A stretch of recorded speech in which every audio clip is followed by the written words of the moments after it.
What's trending in the coffee industry at the moment? Yeah, I mean, it's a good question. I mean, I think that, this industry is constantly evolving, and I think as well, it's not just this industry. I think consumer tastes, definitely coming into, or the younger consumers really, sort of very much sort of health and wellness, sort of focus. So it's affecting what's been sold, I think, on the high street. I think one of the big trends we've seen is I think the more of a rollout of sort of technology, how it's been used. And if you're seeing it in sort of coffee shop chains these days, you've got the touchscreen ordering systems. You're starting to see that. I think Black Sheep coffee roasters are using that at the moment. I think very successfully. So I think there's going to be more of a rollout of that in other establishments and other chains. But another aspect of that as well is kind of like automation, where the actual coffee equipment itself sort of being pre-programmed, and the baristas actually,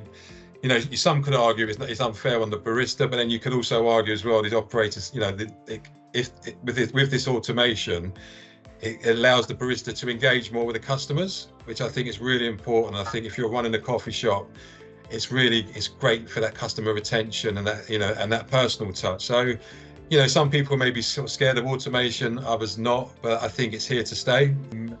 Consumer sort of taste, sort of drinks and products, we're definitely seeing more sort of coffee, sort of cold drinks. It's not new, but there's a big sort of a demand for or more of a demand for sort of iced coffees. There's a lot more kind of interest in sort of recipes. I think you're getting more specialty coffee that's being sort of taken away. I think ready-made coffee drinks are taken away. Tastes are becoming a bit more, I suppose, eclectic.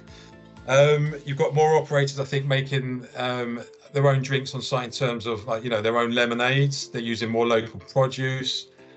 Seeing what's with the supply chain problems we had through COVID, and to a large extent still, people are looking more locally as well, and how to incorporate that into their menu. But I think, talking about menu as well, again, I think a lot of this has been driven by the cost of living crisis. I think a lot of problems with the price of food, ingredients. Operators are sort of re-engineering their menus. It's not just about saving costs where they can, which is obviously very important, but it's the production of it as well. They're looking more locally. What can they, how can they save money and, I suppose, be more sustainable? But I think more and more consumers, again, going back to that word, more discerning. They're really prioritizing where the product's coming from, where the ingredients are coming from. The farmer's getting a fair living wage. Even like things like waste. These are not new issues, but as I said, more and more people, it's very much a priority. More variety in sort of plant-based alternatives. So yeah, I would say that's just some of them that we sort of see it on the high street. With all these new trends, then I'm assuming that's one of the key features of why cafe culture is so crucial. But it's a really important event. I sort of was involved in the launch of Caffè Culture 17, 18 years ago, and I sort of left it and came back again. But it's such an important event. I mean, it's evolved. It's a great place. This industry, I've worked across numerous industries in events and exhibitions, but I've come back to I sort of love this industry. I love the people of it, and I think that's the most important thing about a live event. Again, going back to sort of COVID and how things were when we were all sort of locked up, that craving to be the interaction, that live sort of face-to-face engagement, I think what makes events really important. And I think from a product point of view as well, if you're a supplier or a manufacturer, actually being able to we can all look online and see what's available, but if actually getting to an event face to face, talking to someone who's really passionate about what they do, it's priceless. You can actually test it, and from a business perspective, from an operator perspective, you get the opportunity to really test, to find out what it can do, and you can't do that, sort of online.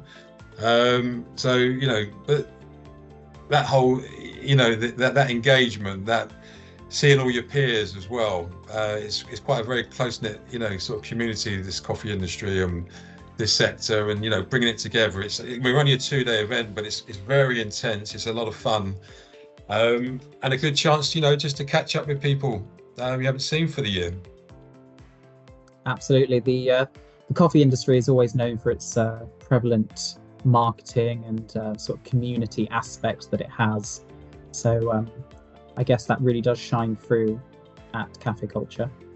Yeah, no, definitely. And, you know, as I said, from different levels, even, you know, from a customer point of view, you know, if you're a one-man band, you know, in a you know, your one, you know, coffee shop, you're seeing customers all day, but you're not seeing any really of your peers, not being able to compare. And I think that's a really important aspect to it, you know, definitely.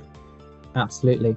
So one of the newest additions to this year's event is FoodBev's World Coffee Innovation Awards, Yeah. Which I'm sure our audience are already aware of. But are there any other new highlights for this year's show? Yeah, well, every year, you know, we kind of, you know, we love to keep the event fresh, you know, really vital and important. So we're always looking at new ways to, I mean, I try and make it, at least we launch one new feature every year. I mean, this year we've teamed up with a guy, Tim Ridley, who's the founder of United Baristas. Now, Tim, he's been an operator himself. He had a chain of coffee shops himself. So he's got a really good sort of 360 view of the sector. And he's created like a new 2-day program called Total Coffee, which is right, you know, the top of our kind of agenda. And you're going to have, you know, talks and, you know, really sort of high-end speakers, sort of talks. And, you know, Tim's doing this like an opening talk on the future of coffee shops. As I said, he's got that experience and, you know, and sort of know-how, but working, you know, the economics of supply chain in the business of specialty coffee with Maxwell Colony Dashwood. And we've worked with Maxwell over the years. So he's a great addition sort of to the program. So, you know, as I said, we've got a 2-day program, but we've also some of the new partners we're working with. We've got a new brew bar partner, which is Marco Beverage System. So they're actually providing us with what they're doing new this year. They've actually got a hot and cold brew sort of service. So, you know, roasters can also, they can sort of turn up as well with their own freshly ground coffee and use the equipment themselves just to see its first, you know, to test the equipment and sort of dial in their own recipes. So I think that's like a nice new feature. Obviously, you've got as you said, you've got your awards. We're working with a partner, Victoria Arduino. They've got they're doing a sort of Victoria Arduino experience, which will be it's just like a central feature of the show. It's a really important part of the show, and it's all around their innovation and expertise. So that's something also, you know, new for this year. Incredible. A lot of sort of knowledge and, you know, not only knowledge but experience that you can actually gain from the show, you know, using these systems and speaking with the people behind the systems is always crucial. Well, without a doubt. And I think as well, what's one of the big things about the show as well is that for a trade exhibition, we've got the largest collection of specialty coffee roasters, you know, any UK trade show. So, you know, and we've got them around. We've got like a roasters forum. We've got a roaster zone, which is like a major feature. It's got 16, you know, specialty coffee roasters within that. So, you know, you've got so much to taste. You've got so much to compare, you know, and sort of savor. And we've also got within those brew bars I mentioned as well. We've got a number of sort of roasters there who will be using Marco's equipment. Amazing. So with all of this, I'm sure our audience are desperate to come and attend, or at least watch the live stream of our awards.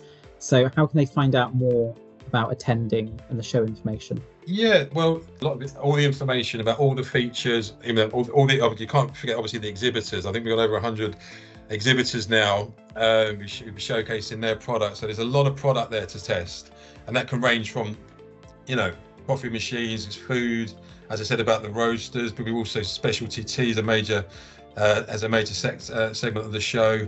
But if you want to find out more, and if everyone has to register, so if you're from the trade, it's purely trade only. You go to our website, cafecultureshow.com, register there, and you get your free trade pass and all the programs.